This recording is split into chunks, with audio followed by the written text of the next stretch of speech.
주님 감사합니다. 오늘도 주님께서 저희들에게 주님의 이름 앞에 모이게 하시고 또 저희를 격려해 주시고 주님의 그 영광을 저희가 찬송할 수 있도록 은총을 베풀어 주신 것을 감사를 드립니다.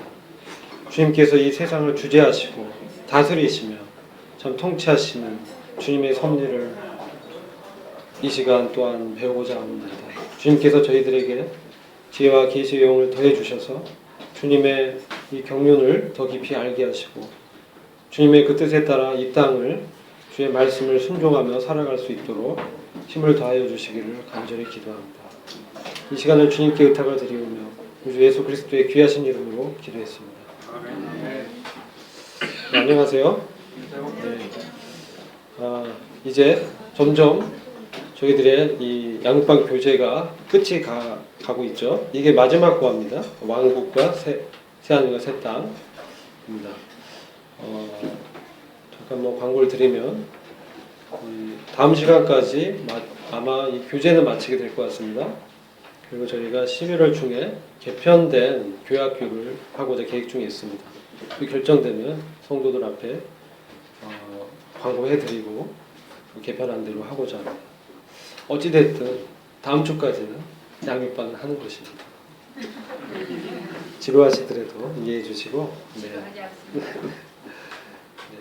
그 왕국과 새하늘과 새 땅을 좀 중요하기 때문에 제가 교리적으로 잠깐 말씀을 드리고자 합니다.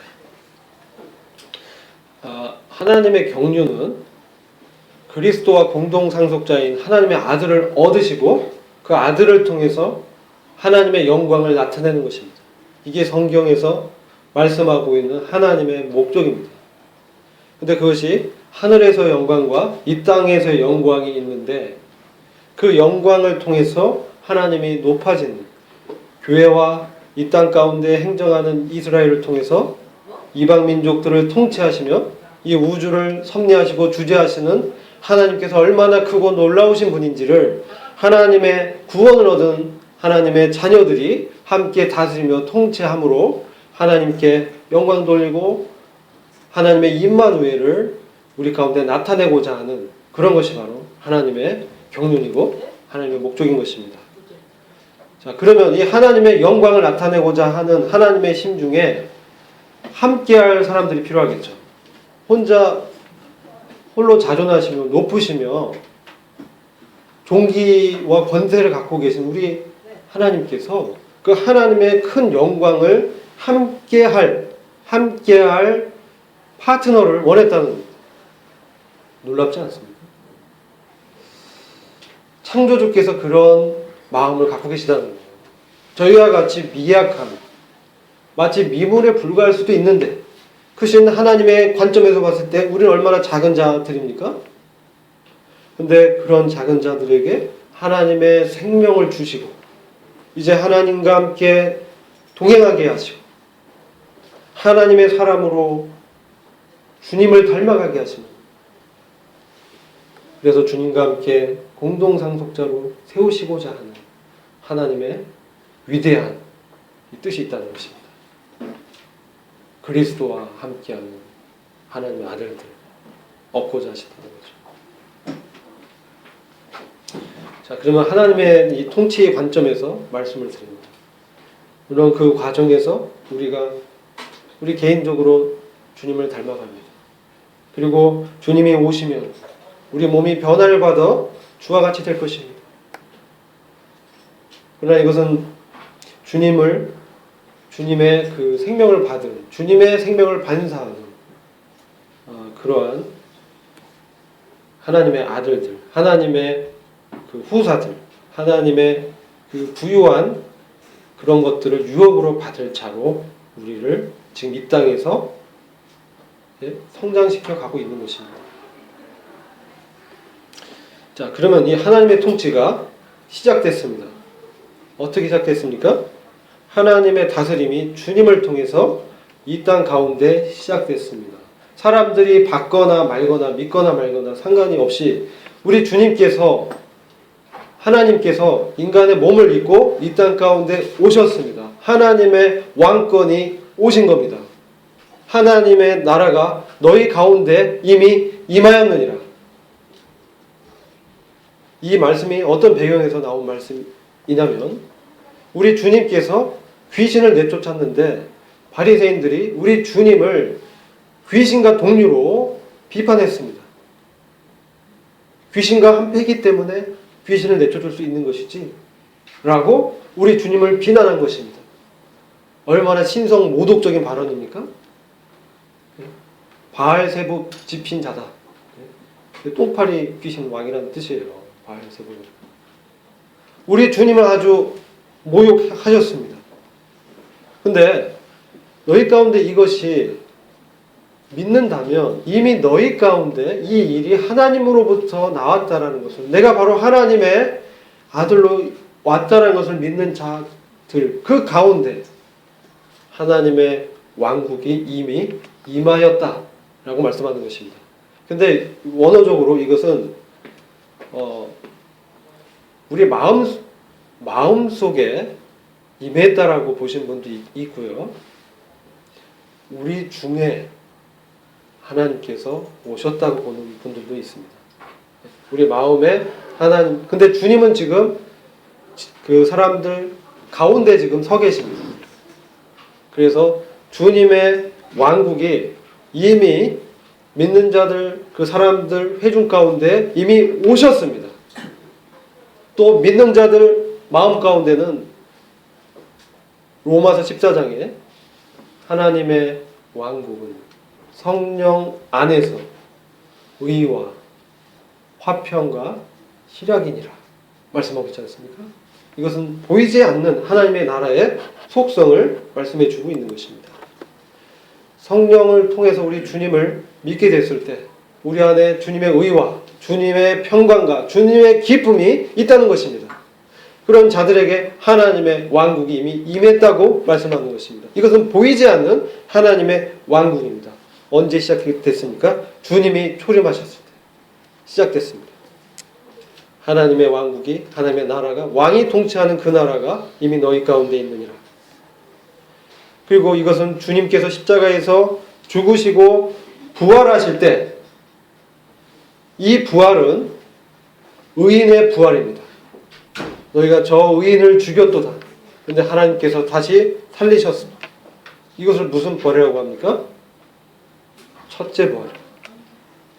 의인의 부활. 영광스러운 부활입니다. 주님은 부활의 첫 열매들이 되셨습니다. 그것은 앞으로 부활의 첫 열매들이라고 복수형입니다.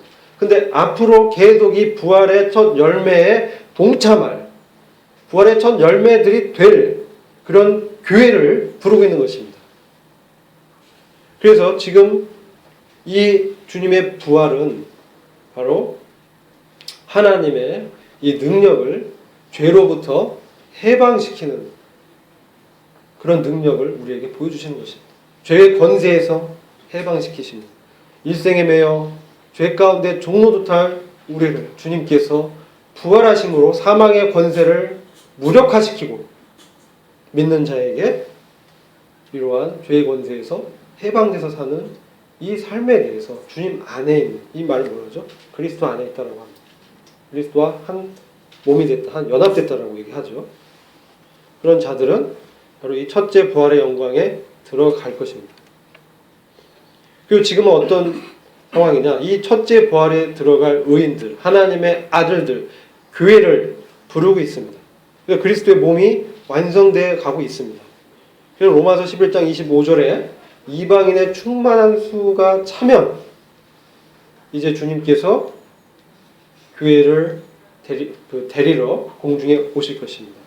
내가 가서 처소를 예비하노니, 처소를 어디에 짓죠? 아버지 집 옆에. 처소를 예비합니다. 이 처소는 뭡니까? 맨션입니다. 맨션. 원어로. 맨션은 뭐냐면 우리 그 주택가 가면 집을 똑같이 진 집들이 여러 채 옆에 따닥따닥 붙어있죠. 저 맨션이다. 이렇게 얘기하잖아요. 아버지 집과 똑같은 집을 짓는 거예요. 주님이. 어디에요? 하늘에. 하나님의 그 거룩한 성을 짓고 계십니다. 근데 이것이 완성이 되면 주님이 데리러 오시는 거예요. 그래서 나와 함께 있게 하리라. 그것이 어떤 사건이죠? 휴거 사건이라고 우리가 얘기합니다. 주님의 공중에 재림하시는 사건. 그럼 공중에서 어떤 일이 있습니까? 자, 이제 우리가 땅에서 주님과 함께 동행하고 또 주님과 연합된 사람으로 살아가는데 이제 하늘에서 어린 양의 혼인식을 이제 하는 것입니다. 주님이 신부를 불러서 흰옷을 입히시고 단체적인 교회를 말씀하는 겁니다. 그래서 주님과 함께 완전한 연합을 이루는 것이죠. 그리고 이 땅은 어떻게 됩니까? 이 땅은 제가 여기 표현 안 했지만 하나님의 다루심이 있는 것입니다. 하나님의 다루심 가운데 들어가게 되는 것입니다. 누굴 다루십니까? 믿지 않는 자들을 다루십니다. 왜 다루십니까? 심판을 왜 하십니까? 주님이 그들을 죽이려고 하십니까? 아니죠. 심판의 목적은 뭡니까? 그들을 돌이키게 하시기 위해서. 징벌하시지만 징벌 가운데서 하나님의 어떠하심을 보고 주권을 보고 회개키를 원하시는 것입니다. 근데 많은 사람들이 이 환난 기간 동안에 회개하고 구원을 받습니다.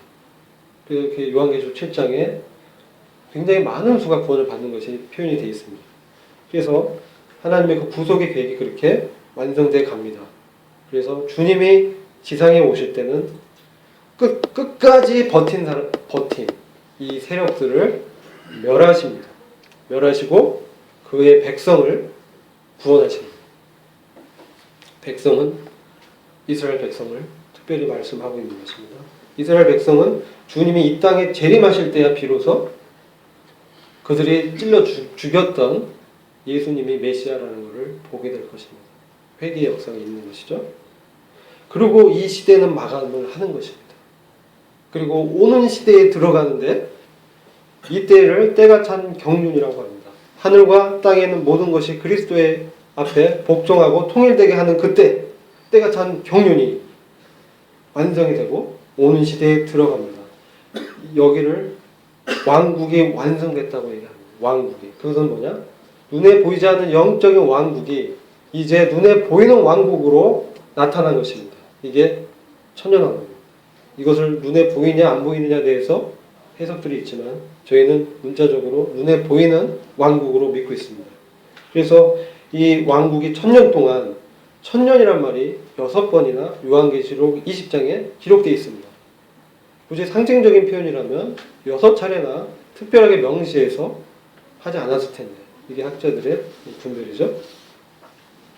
그래서 이스라엘이 사실 그 2000년 동안 디아스포라 돼 있다가 1948년에 이제 독립하는 그 사건을 통해서 주님께서 이제 이스라엘 향한 경륜을 시작했다고 많은 학자들이 보고 있죠. 그러나 다니엘의 71의 마지막 그 7년은 아직 시작되지 않았습니다. 이 마지막 7년은 막는 자가 불법의 비밀의 활동을 막다가 성령께서 그 불법의 비밀의 활동을 막고 계십니다. 지금 막고 계십니다. 이 불법의 비밀의 활동은 적그리스도의 활동인데 그것은 여러 가지 가라지와 여러 가지 거짓 종교와 신비한 것과 신령술과 뉴에이지 사상 등 인본주의 사상과 다원주의 사상으로 하나님을 회방하고 하나님을 모독하면서 하나님 믿지 않는 그런 세력들입니다. 이 적그리스도의 세력을 주님이 막고 계신 것입니다. 누구를 통해서요? 교회를 통해서 막고 있는 것입니다. 저희들을 통해서, 저희들의 삶 가운데, 저희들의 복음의 증거를 통해서, 저희들이 주님을 닮아가는 그 과정을 통해서 주님이 그것을 막고 계신 것입니다. 그러나 주님의 때가 되면 이방인의 충만한 수가 차게 되면 다시 오셔서 이 막고 있는 데서 옮겨질 것입니다. 막는 자가 교회를 이끌고 올라갈 것입니다. 우리의 성령이 우리 몸을 변화시킬 것입니다. 로마서 8장에 보면 너희 안에 있는 성령이 너희를 변화시킨다는 말씀하고 있는 것입니다. 그래서 우리를 변화시키는 것은 성령입니다. 그래서 성령께서 우리를 주님의 몸으로 입게 하시고 주님과 같이 되게 하셔서 이제 주님과 함께 있게 하실 것입니다. 그러나 이 땅은 이제 환난기에 들어가는 것이죠. 물론 이 환난의 시기에 대해서 여러 분별이 있습니다. 환난 전에 휴거가 있다. 환난 중간에 휴거가 있다. 환난 다 끝나고 휴거가 있다. 이 세 가지 분별이 있습니다. 다 믿는 분들의 분별이기 때문에 제가 말씀드립니다. 여러 가지 근거가 있는데 이 근거는 토요 성경 공부 문영원 형제님의 비디오를 참고하십시오. 자세히 이렇게 분별이 되어 있습니다. 이 시간은 시간이 짧기 때문에 저희의 믿음은 분별은 환난 전에 주님이 교회를 이렇게 휴거시킬 것이다 이렇게 믿고 있습니다. 자, 천년 왕국이 이제 시작되는 게 오늘 시대입니다. 이때 왕국이 가셔야 되면서 그리스도께서 그분의 의로 우주적인 통치를 하시는 것입니다. 땅을 다스리며 이 세상을 주관하시며 우주적인 통치. 왜냐하면요, 이 보좌가 어디 있습니까? 이 예루살렘이 주님의 보좌인데 그 위에 다윗의 보좌에 주님이 앉아서 통치하시기도 하지만 교회는 어디 있습니까? 거룩한 성 새 예루살렘에 먼저 들어간 것입니다. 그렇기 때문에 이 교회가 주님과 함께하는 통치는 차원 높은 통치, 이거는 우주적인 통치인 것입니다. 만물을 꽉 채우는, 만물을 충만케 하는 그 분의 충만이 교회입니다. 그것은 그분의 영광을 온 우주에 나타내시는 것입니다. 온 우주를 통해서 주님의 머리 되심이 나타나는 것입니다. 주님의 은혜로우심이 나타나는 것입니다. 우리를 볼 때 어떻게 저라 같은 사람이? 라고 하는 사람도 있을 수 있어요. 어떻게 저런 사람이 기둥과 같은 존재가 됐을까? 누가 하셨죠? 주님이 그와 함께 하신 겁니다. 주님이 이 땅에서 그를 세우시고 그를 기둥과 같은 존재로 빚어가신 것입니다. 지금은 미약합니다. 그러나 주님이 오시는 그날에는 왕같은 제사장으로 주와 함께 다스리는 그 자리에 들어가는 것입니다. 우리의 인격이 주님을 닮아가는 것이죠. 그리고 이 몸이 변화돼서 주님과 같은 몸을 입고 피곤치 않고 곤비치 않는 독수리의 날개치는 그 새로운 힘으로 통치하는 것입니다. 지금 우리 몸이 참 제한을 겁니다. 나는 정말 우리 딸을 사랑하고 아끼지만 말을 안 들을 때 어떻습니까? 몸이 피곤할 때 하면 이 안에 뭐가 일어나죠? 짜증이죠. 짜증이 뭡니까? 육신이죠. 육신. 일어납니다. 일어나게 돼 있죠? 안 일어난 분 계십니까? 보통의 경우 일어납니다. 근데 어느 정도 굉장히 인내심이 있는 분들은 참으시죠? 근데 마지막에 어떻게 되죠? 네. 마지막에 폭발하죠. 제가 신혼 초에 참 부부싸움 많이 하지 않습니까? 제가 나름 인내한다고 생각했는데 인내의 한계를 많이 보게 됩니다. 우리 자매가 잘못했다는 것이 아니라 제가 문제가 있는 것이죠. 제 기준으로 이제 할 때 그 인내라는 게 제 기준의 인내거든요. 내 수준에서까지 참는 거거든요. 내 수준의 내 참을성의 한계를 넘어서면 나오는 거죠. 이건 육신인 거예요. 사울이 사무엘을 기다리다가 못 기다리고 제사를 자기가 드립니다. 뭐예요? 육신으로는 하나님을 절대 기쁘게 할 수 없습니다. 흉내낼 수는 있어요. 근데 절대 기쁘게 할 수 없어요. 왜요? 하나님께서 아시기 때문에. 그게 육신이라는 걸 아는 거예요. 하나님. 우리의 속중심을 살펴봅니다.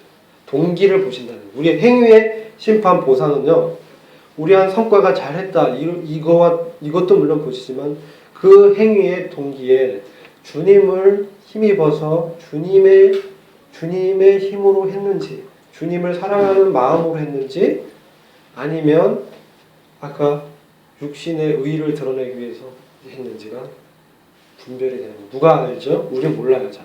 우리는 그냥 섬기죠. 다만 우리가 정말 우리 마음 가운데 저는 정말 할 수 없는 자들이다. 저에겐 선한 것이 아무것도 없습니다. 오직 하나님만이 선하시니 하나님께서 저를 통해서 나타나 주시기를 구하는 것입니다. 하나님의 긍휼이 나타나기를 구할 때 하나님께서 역사하시는 거죠. 하나님을 전적으로 의지할 때 주님의 영광이 우리의 질그릇 같은 이 몸에서 주님의 영광이, 보아이신 주님의 인격이, 주님의 임재가 흘러나오는 것입니다. 성령님의 인도하심을 통해서. 매우 인격적인 것입니다. 요즘 그게 인격적이 아니라 뭐 어떤 감정적이고 폭발적이고 충동적으로 일어나는 운동들이 있어요. 심사도 운동. 그것은 좀 이게 과연 성경적인가 하는 생각을 갖게 됩니다. 주위에서 잘 살펴봐야 됩니다. 인격인 것은 그리스도를 높입니다. 나를 높이는 게 아니라 그리스도를 높이는 거예요. 주님이 자랑이에요. 주님이 우리 자랑이 되는 거예요. 자랑하는 자는 주 안에서 자랑하라. 이 말의 정확한 의미는요. 자랑하는 자는 주를 자랑하라는 뜻입니다. 우리는 주님을 자랑하는 거예요. 그것이 이제 분별이 되는 거죠. 그리고 이러한 우주적인 통치가 있는 반면에 이 땅의 천년왕국에 사단이 지금 갇혀 있다가 천년왕국이 끝나고 마지막에 사단이 바로 옵니다. 여기서 풀려나가지고 그 천년왕국에 들어간 이 믿는 사람들의 후손들이 있습니다. 천년 동안 또 살았으니 많은 사람들을 낳았죠. 그래서 그 사람들 중에는 믿지 않는 사람들이 섞여 있는 거예요. 그래서 그것이 이제 분별이 됩니다. 사단이 무적행에 갇혀 있다가 천년왕국 마치고 잠시 풀려나서 그들을 미혹합니다. 그때 이제 고가 마곡의 전쟁이 일어나면서 주님의 불이 내려와서 사단도 지옥 불못에 던져버리고 그 주님을 믿지 않는 드러난 사람들도 다 심판을 받는 것이죠. 그리고 악인들의 부활, 아까 의인들의 부활, 첫째 부활 말씀드렸죠. 악인들의 부활. 이제 첫째 부활에 동참치 못한 천년 동안 음부에 갇혀있는 영혼들을 다 살려내시는 겁니다. 다 불러내는 거예요.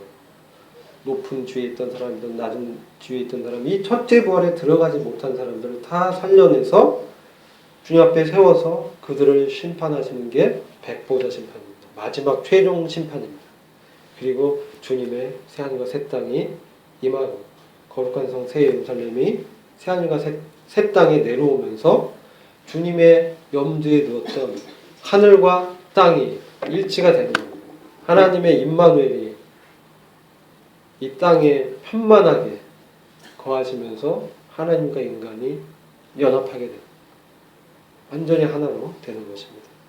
이 전 과정이 하나님께서 지금까지 저희들한테 보여주셨다고 분별이 되는 하나님의 섭리를 말씀드렸습니다. 그래서 하나님의 구원과 심판을 통해 하나님은 통치하시고 우리를 다루시고 우리를 성장시키시고 우리를 변화시키셔서 함께 다스리는 자로 우리를 예정하신 것입니다.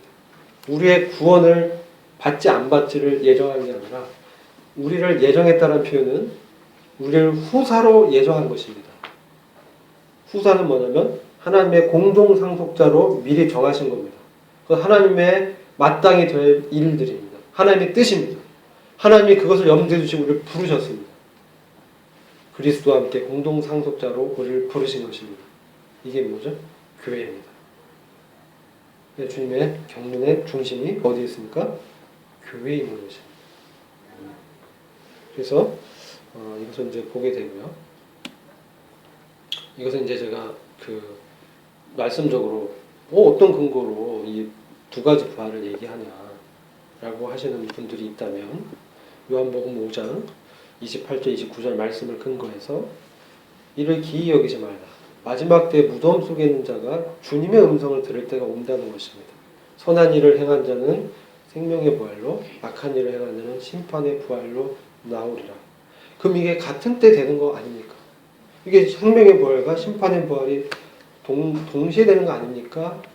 라고 이제 하는데 성경이 이 구절로만 해석되는 게 아니라 이게 구분되는 게 요한계시록 20장에 첫째 부활이 나오고 둘째 부활이 같이 나옵니다. 첫째 부활은 뭐냐면 주님께서 주님의 천년 통치를 행할 때 다시 살아나서 주님의 통치에 들어간 자들이 있고요. 그렇지 않은 자들은 천년이 차기까지 살아나지 못한다라고 말씀하고 있는 것입니다.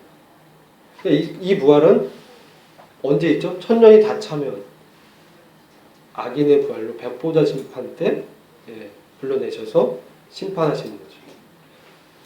그래서 이게 다른 종류의 부활입니다. 같은 29절에 한 라인으로 한 구절 안에 있지만 시대가 다르다는 거예요. 어떻게 그 말씀을 이 요한계시록 말씀을 통해서 이 말씀이 그렇게 분별이 된다는 것을 말씀드리는 거죠. 그리고 이 주님의 왕국은 보이지 않는 왕국에서 보이는 왕국으로 나타나는데 이게 천년 왕국인데 이게 돌왕국이라는 거예요. 표현이 뜨인 돌이신 주님께서 이 주님을 거부한 모든 나라를 쳐서 멸망시키는 그런 일들이 다니엘서 2장 44절과 45절에 예언이 되어 있는 것입니다.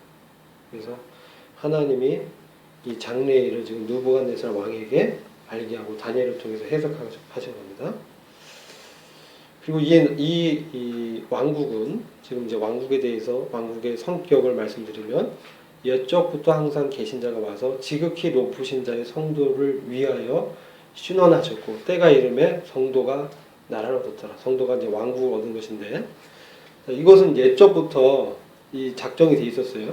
그래서 지금 성도를 위해서 지금 신원하는 일이 있습니다. 성도도 신원합니다. 요한계시록 6장에 5째인이 띄어졌을 때 단 아래에 있는 순교자들이 우리 주님께 신원합니다.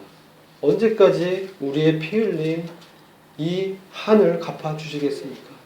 주님께 구하는 사람한테는 안 구하. 우리가 사람한테는 우리의 주님으로 선을 행하는 겁니다.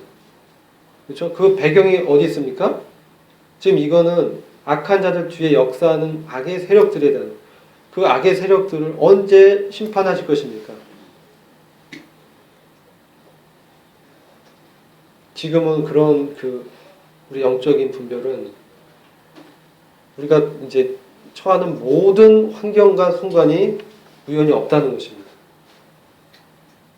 모든 하나님의 3년 안에 다 있는데 심지어 우리의 실패한 경험까지 주님이 사용하십니다.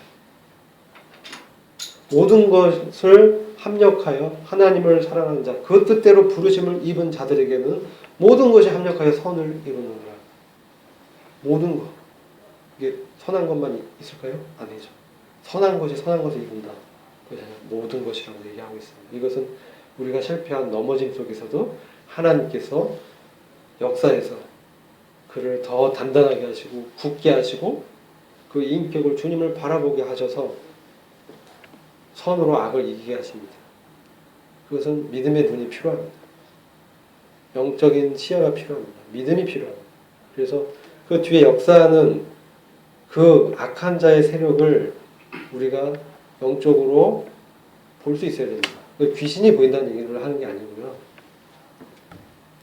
믿지 않는 자들의 영 뒤에 역사하는 이 마귀의 영이 있는 것입니다. 이게 하늘의 정사 권세들이 있는 것이죠.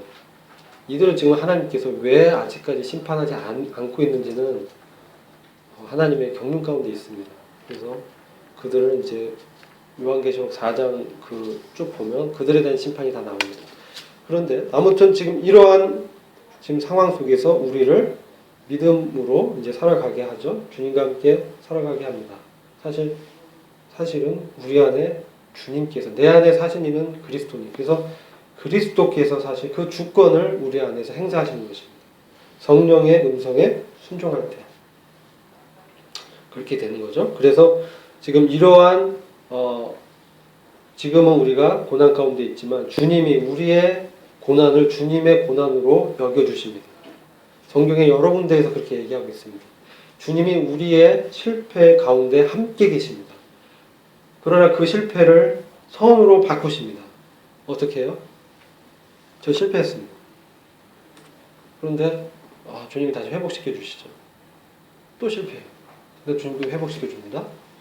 나중에 깨닫게 되는 것은 저와 같은 실패를 경험하는 자들이 있어요.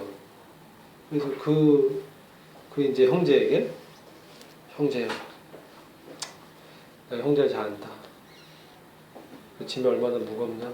얼른 다 이해가 되고 나도 그랬는데 이제 털고 다 털어버리고 주님이 그러한 자도 나 같은 자도 받았는데 나 같은 악인도 받았는데 형제는 지금 그렇게 어려울지라도 주님이 다 받으셨으니까 주님 다 알고 넘어질 것까지 다 아시고도 주님이 피를 흘리신 것이다.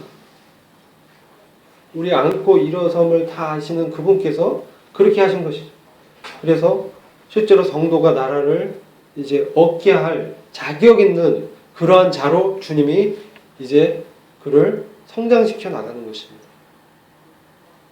그런데 이것은 이 세력을 주님이 완전히 제거했을 때 이 땅 가운데 완전하게 세워지는 것입니다. 그래서 지금은 순교자들의 혼들이 주님께 신원하고 있는 거예요. 이게 요한계시록 6장에 기록되어 있습니다. 근데 이제 그 신원을 주님이 들으신, 내가 지체하지 않으리라. 그래 주님 말씀하셨어요. 그래서 주님께서 그것을 들으실 것입니다. 그래서 주님은 그 돌로서 태산을 이루어서 온 세계에 가득한 주님의 이 왕권을, 통치를 이제 이루시는 것이 다니엘서의 예언이 되는 것입니다. 그래서 적그리스도의 주님을 거절하는 그 세력들을 다 멸망시키고 주님이 이제 통치하는데, 이 교회는 우주적인 통치에 주님과 함께 있고 이 땅에서는 눈에 보이는 이 행정은 이스라엘을 통해서 하실 것입니다. 네. 통치자들은 누가 그 왕국의 통치자들이 되는가? 그것은 누가복음 1장 31절부터 33절을 보시면 우리 주님이 태어나기 전에 마리아에게 가브리엘 천사가 예언한 내용입니다. 내가 수태하여 아들을 낳으리니 그 이름을 예수라 하라. 저가 큰 자가 되고 지극히 높으신 이의 아들이라 일컬을 것이요 주 하나님께서 조상 다윗의 위를 저에게 주시리니 영원히 야곱의 집에 왕노릇 하실 것이며 그 나라가 무궁하리라. 자, 7가지를 얘기하는데 4가지가 완성이 됐습니다. 예수님이 아들로 태어나셨죠. 그분이 주님 앞에서 큰 자로 주님의 뜻을 이루시고, 그리고 지극히 높으신 하나님의 아들이라 일컬음을 받으셨습니다. 자, 그러면 아들을 낳았고 그 아들의 이름이 예수님이죠. 2가지가 이루어졌죠. 아들 낳았고 그 이름을 예수라 했습니다. 저가 주님께 순종해서 큰 자가 되었는데 지극히 높으신 이 아들은 뭡니까? 저가 큰 자가 됐다는 주님의 뜻을 이 땅에서 나타냈습니다. 주님께서 기적을 행하시고 주님께서 병든 자를 고치시고 정말 큰 위대한 사람이 되셨습니다. 근데 지극히 높으신 이 아들로 일컬음 받은 건 어떤 사건이죠? 부활입니다. 주님 십자가에서 죽으셨을 뿐만 아니라 부활하심으로 능력으로 하나님의 아들이심을 입증하셨느니라.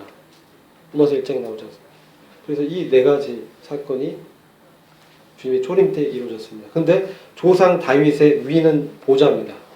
다윗의 통치를 저에게 주시리니, 이것은 이 왕국에서 다윗의 보좌가 주님이 그 보좌에 앉는 것을 말씀하는 거예요. 그래서 이것은 아직 이제 일어나지 않았죠. 영적으로 주님이 이 왕이시지만 우리를 통치하시지만 실제 다윗의 보좌, 예루살렘에 다윗 왕권이 세운 그 자리에 주님이 실제로 앉는 것이 이 스가랴서에 예언이 되어 있어요. 그가 왕으로 통치자시며 그가 그 보좌에 앉으시고 그가 제사장의 일을 행할 것이다.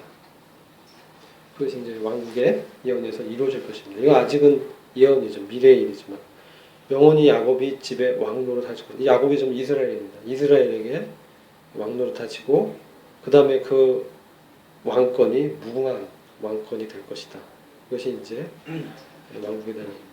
그리고 이제 주님이 이제 다윗 보좌에서 통치하십니다. 또 누가 통치합니까? 12사도. 주님 말씀하셨어요. 마태복음 19장 28절에 인자가 자기 영광의 보좌, 이게 다윗 보좌입니다. 지금은 주님이 어디에 앉아 계시죠? 하나님의 보좌의 우편에 앉아 계신 거예요. 근데 자기 영광의 보좌는 자기 보좌입니다. 이것은 요한계시록 3장 21절에 이기는 자 그에게는 내가 내 보좌에 함께 앉게 해주겠다는 거예요. 내 보좌. 내가 지금 주님은 어디 있어요? 주님이 이기시고 먼저 이기신 자예요. 주님이 초대 이기는 자입니다. 이기는 주님께서 이기시고 아버지 보좌에 지금 함께 앉아 계시죠. 근데 앞으로 내가 내 보좌에 함께 앉는 그 때 이기는 자에게 함께 해주겠다.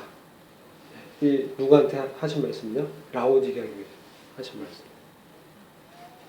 영적으로 굉장히 어려운 때, 이때 영적으로 소병이 돼 있고 말세에 있는 이 교회, 배도하는 이러한 기독교계에 그 상황에서 믿음을 지킨 자들입니다. 환난과 어려움이 있으면, 정말 믿음이 있으면 그 육체적으로 힘들지만 되게 사람이 이렇게 정화되지 않습니까? 근데요, 먹을 거 많고 풍요하고 하면 사람이 어떻게 됩니까? 만만디가 되는 겁니다. 늘어지는 거예요. 늘어져가지고 잠들어버린, 영적으로 잠자는. 그래서 주님이 이제 깨우셔야 되는, 이제 깨울 때가 되진 거죠. 잠에서 깰 때가 된 거죠. 그래서 이러한 영적으로 참 어려운 상황에 있는 이 라오디게아 교회 이기는 자에게 함께 통치하게 해주겠다 말씀하고 있고요. 계시록 2장 26절에 두아디라 교회입니다. 여기. 사단의 깊은 것들이 있었고 우상 숭배를 했던 두아디라 교회. 네, 이 가운데서 믿음을 지킨 자들에게 만국을 다스리는 철장 권세를 주신다고 했습니다. 이렇게 12사도 이기는 자 주님 함께 통치합니다. 우리는 믿음으로 이기는 자들이죠. 무엇을 믿습니까? 예수 그리스도가 하나님의 아들이신 믿는 거예요. 세상은 무엇을 안 믿죠? 이걸 안 믿는 거예요. 세상 한마디로 이들의 불신은 예수 그리스도 알지만 예수 그리스도가 하나님의 아들이라는 걸 믿지 않는 거예요. 그냥 사람으로 왔다가 선지자 일을 하다가 죽었다. 그냥 성인의 한 명으로 아는 거죠. 근데 하나님의 아들로 안다는 것은 다른 겁니다. 하나님의 아들이라고 할 때 사람들은 어떤 반응이죠? 믿지 않습니다. 거기서 걸립니다. 하나님의 아들이라 살아계셔서 역사하시며 전에도 계셨고 이제도 계시며 앞으로 오실 주 전능한 하나님으로 알고 믿고 그분을 따르고 있느냐. 이게 바로 이기는 이 성도의 기본적인 신앙입니다. 그리고 여러 가지 교회 영적 상황에 따라 이기는 상황이 다 다르게 나타납니다. 이런 기본적인 신앙 가운데서 그 영적인 상황에 따라 나타나는 그 시험을 이기는 거죠. 어떻게 이겨요? 부활하신 그리스도와 동행하는 거. 이기는 거죠. 그리고 또 누가 다스리냐? 하나님의 말씀 앞에 자신을 살피는 성도들이 주와 함께 다스릴 것입니다. 이 아까 고린도전서 6장과 11장의 말씀을 통해서 이 말씀드렸습니다.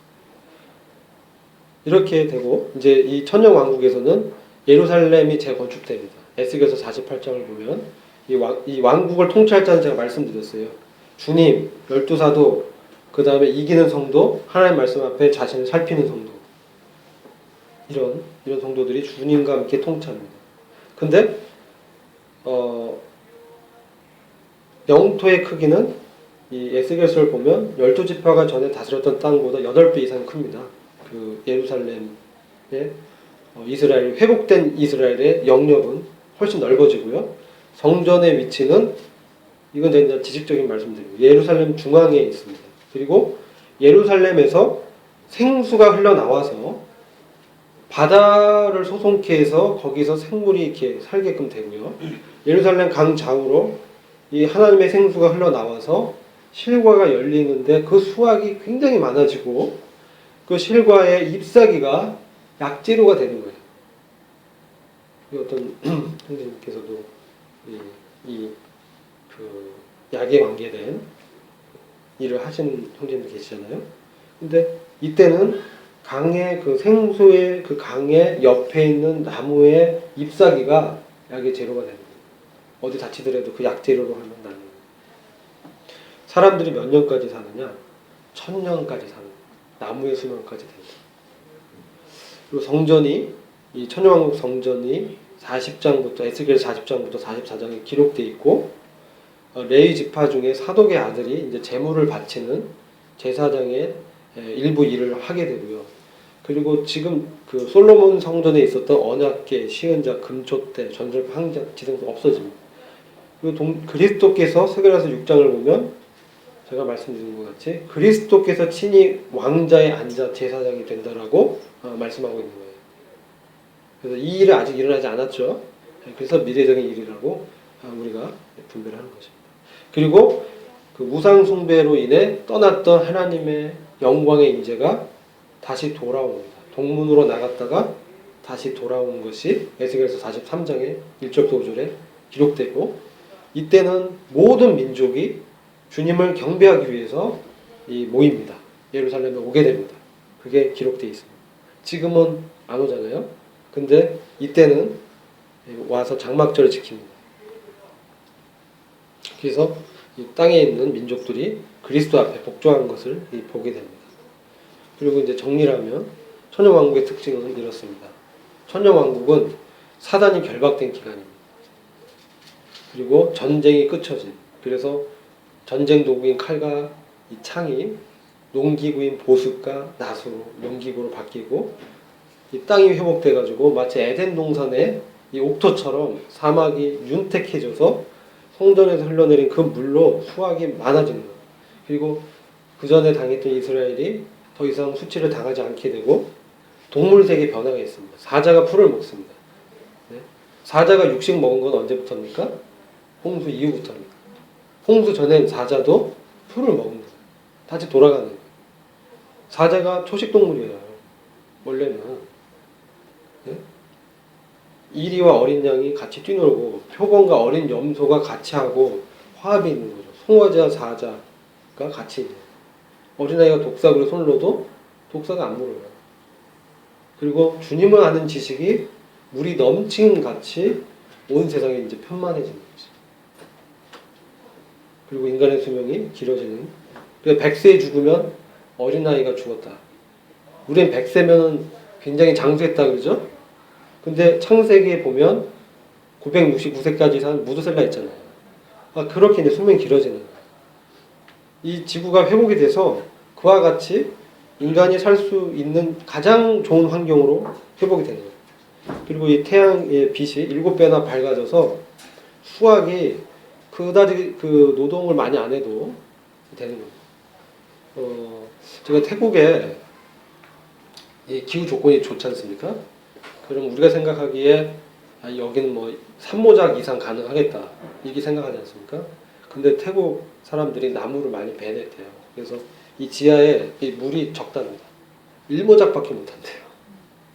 네? 이스라엘의 팔레스타인 땅도 이 사막에서는 못하잖아요. 근데 성전에서 흘러내린 물이 흘러내리고 산이요 낮아집니다. 산이 낮아지면서 어떻게 됩니까? 물이 넘어서 이렇게 흘러오는 거죠. 사막까지 다 물이 이렇게 흐르는 거예요. 산이 낮아지기 때문에 지각이 이렇게 변동이 있는 것입니다. 그래서 이 사막에 물이 이렇게 성전에서 흐르는 생수가 넘쳐나서 옥토로 변해서 수확이 되는데, 태양빛이 7배나 강해지니까 어떻습니까? 큰 노동 없이도 수확이 엄청나게 일어납니다. 그리고 여기에 통치는 주님이 이 시편 2편 6절 9절을 보면 철장으로 통치하는데, 이 철장은 목자의 지팡이입니다. 목자의 지팡이는 두 가지 역할을 하는데, 하나는 이리를 막는 거죠. 늑대나 이리를 막고, 다른 하나의 역할은 양들을 인도하는 것입니다. 그 역할은 주님의 철장 통치가 있는 것입니다. 그리고 이제 마지막 전쟁이 아까 말씀드린 것처럼 사단이 결박되어 있다가 잠시 풀려나지만 결국은 천년왕국 끝나고 풀려났을 때 사탄은 멸망당합니다. 하나님이 직접 개입하셔서 사탄을 멸망시킵니다. 사탄의 운명을 성경에 기록되어 있는데, 잠깐 요약 드리면 이것만 말씀드려요. 사탄이 지금 공중권대 잡은 자, 이 세상 신으로 하나님의 영광을 찬탈한 상태에 있습니다. 그럼에도 불구하고 사탄이 보존되죠. 하나님께서 바로 멸망 안 시키셨어요. 그리고 하나님의 섭리 가운데 지금 사탄이 있는 겁니다. 원래 사탄이 어디 있었습니까? 네? 덮는 그룹이라고 해서 덮는 그룹. 그룹은 천사들 중에서도 하나님의 영광의 보좌를 지키는 천사들입니다. 근데 그룹을 덮는 그룹이면 사탄의 지위가 그룹에서 최고란 얘기죠. 굉장히 높은 지위의 천사예요. 그래서 미가엘이 모세의 시체를 가져오려고 했을 때 사단하고 싸웠는데 감히 사단에게 회방할 말을 못했어요. 이걸 들어봤을 때 적어도 사탄은 미가엘은 천사장입니다. 미가엘은 천사장 중에 제일 높은 천사예요. 근데 사탄은 덮는 그룹이에요. 천사는 아닌데 천사 부류인데 영적인 존재인데 하나님의 보좌의 옆에 있는 아마 그 친위 부대 같아요. 이 그룹의 역할을 보면 보좌의 영광을 지키는. 근데 그가 이제 교만해져서 그 자리를 이탈하게 되죠. 그래서 이 사단이 하나님의 보좌인 3층천에서 떨어집니다. 지금 어디 있습니까? 공중권세 자문. 공중이 어디입니까? 지금 우리가 보는 하늘이에요. 대기. 이 하늘에 공중권세 잡고 있는 게 사탄입니다. 그래서 이 공기의 신, 에어라고 해요. 공기의 신이라고 해요. 이 대기권에서 이걸 지배하고 있다. 근데 이 사단이 주님께서 십자가에서 죽으시고 부활하심으로 사단의 사망을 통해서 인간을 억박했던 그 권세가 깨져버려요. 그렇지만 그럼에도 불구하고 지금 성도를 으르렁거리면서 성도 옆에서 사자처럼 울부짖는 사자가 이 공격하는 것처럼 우리를 끌어내리려고 지금 어떻게 합니까? 이간질합니다. 이간질. 그는 이간질하는 자예요. 하나님의 대적자 이간질하는 거. 사단이 하는 일이 이간질입니다. 계속 중상모략합니다. 누구한테요? 하나님께 하고 성도에게 하는 겁니다. 그러니까 지금 막 성도 막 왜 이럴까 하는 거 이것들이 이제 우리가 잘 분별해 봐야 됩니다. 그러다가 이 사단이 하수인을 내세우는 게 바로 적그리스도. 그가 이제 멸망하는 게 아마겟돈 전쟁입니다. 이게 천년왕국 시작 전에 이 주님께서 재림하셔서 아마겟돈 전쟁, 하나님의 큰 날의 위대한 전쟁이라고 요한계시록 말씀하고 있습니다. 하나님의 위대한 날의 이 큰 전쟁을 위해서 하나님께서 준비하고 계신 것입니다. 단 한 나라의 일시에 이 대적들을 멸망시키실 것을 계획하고 있는 거죠. 그때 사단이 죽지 않고 무저갱에 갇힙니다. 그리고 1000년 동안 갇혀있다가 잠시 풀려나서 지금 천년왕국의 그 백성들을 미혹해서 불신자들이 그 사단의 말을 듣고 하나님을 거절하고 이스라엘과 예루살렘을 공격합니다. 이게 고가 마곡의 전쟁이에요. 여기서 완전히 사단이 하나님이 직접 개입하심으로 불을 내리죠. 하늘에서 불을 내려서 다 태워버립니다. 그리고 사단이 지옥 불못에 떨어져 버리는 거죠. 이게 사단이 운명이 기록되어 있는 거죠. 오늘 여기까지 하고요. 다음 시간에는 새 하늘과 새 땅까지 하면 하나님의 경륜이 이제 성경에서 이제 마지막까지 온 것이 형님들 중에서 기도해 주시고 하나님께서 이런 통치를 우리 가운데 이루고 섭리하시고 지금 주재하고 계시다. 이런 것을 이제 교훈을 받는 것입니다. 모든 것이 하나님 주권 가운데 있습니다. 형님들도 기도해 주시고 기도하겠습니다.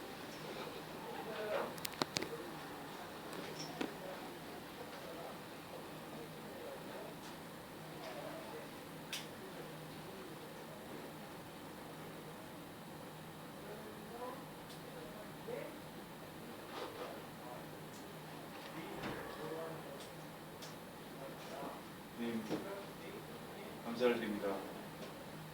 저희가 마지막 때에 새 하늘과 저희를 위한 새 땅을 교훈받게 하신 것을 감사를 드립니다. 시편 기자의 고백과 같이 파수꾼이 아침을 기다린 거다. 내 영혼이 주님을 갈망한다고 하신 이 말씀이 생각납니다. 주님, 참 만궁에서의 첫날보다 주님과의 한날이 더욱더 값지다고 한 기자의 고백이 생각이 납니다. 아버님, 주님이 계신 곳이면 그것은 언제나 새 하늘과 새 땅과 같을 수 있음을 말씀을 통해서 교훈을 받게 됩니다.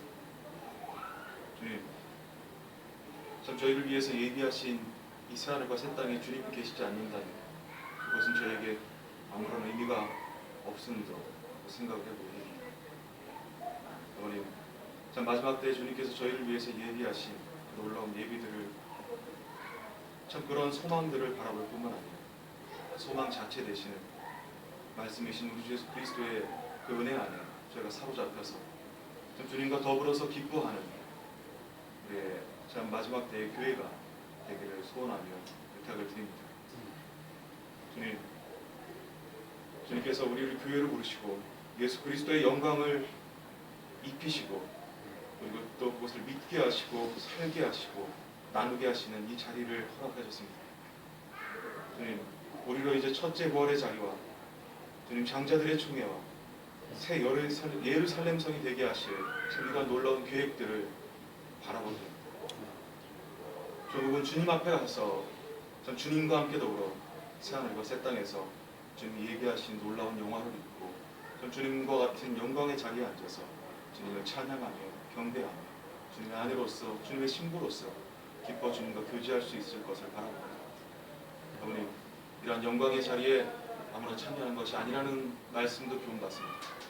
좀 이 땅에 머물러 있는 동안 저에게 주어진 그리스도의 남은 고난을 몸된 교회를 위해서 충성을 다해 열심을 내는 우리가 되기도록 기도를 드리며 의탁을 드립니다. 아버님께서 참 일꾼을 통해서 하나님 나라에 대한 소망과 또 주님 자신에 대한 이런 사랑을 교훈하심을 감사드립니다. 이 말씀이 저희 마음 안에 살아서 실제가 되고 이제 성령과 더불어서 속한 모든 것에서 주님께 예배가 되고 영광이 될 수 있도록 열매를 맺을 수 있도록 선히 인도하여 주시옵소서.